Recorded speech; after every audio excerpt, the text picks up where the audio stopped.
Assalomu alaykum aziz MMA muxlislari. Bugun sizlar bilan UFC turnirining eng asosiy jangi Magomed Ankalayev va O'zbekiston vakili Bogdan Gusko to'qnashuvi haqida gaplashamiz. Rossiyalik Magomed Ankalayev UFC'ning yarim og'ir vazn toifasidagi eng kuchli jangchilardan biri hisoblanadi. U uzoq yillardan buyon divizionning yetakchilaridan biri bo'lib kelmoqda va yana chempionlik poygasiga qatnashishni maqsad qilgan. Uning raqibi esa O'zbekiston sharafini himoya qilayotgan Bogdan Guskov. Guskov o'zining kuchli zarbalari va janglardagi muddatidan oldin yakunlash qobiliyati bilan tanilgan. U qisqa muddat ichida ushbu jangni qabul qildi va faoliyatidagi ilk UFC asosiy jangida oktagonga chiqadi. Bu g'alaba Bogdan Guskovni divizionning eng kuchli 5 nafar jangchi safiga yaqinlashtirishi mumkin. Musobaqa qachon va qayerda bo'ladi?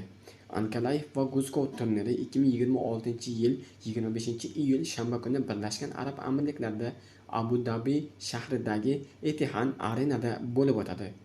O'zbekiston vaqti bilan 25-iyul shanba dastlabki janglar taxminan 19:00 da boshlanadi.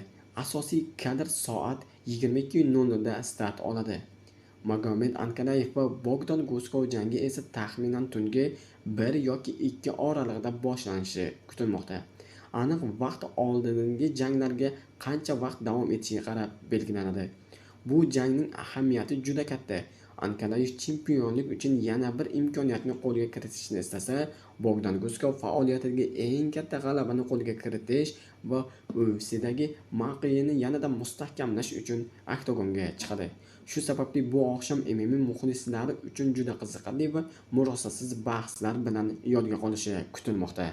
Aziz MMA muxlislari, siz bu jang haqida qanday fikrdasiz? Sizningcha Magomed Ankalayev g'alaba qozonadimi yoki O'zbekiston vakili Bogdan Guskov tarixiy sensatsiya qayd etadimi? Fikringizni albatta izohlarda yozib qoldiring. E'tiboringiz uchun rahmat.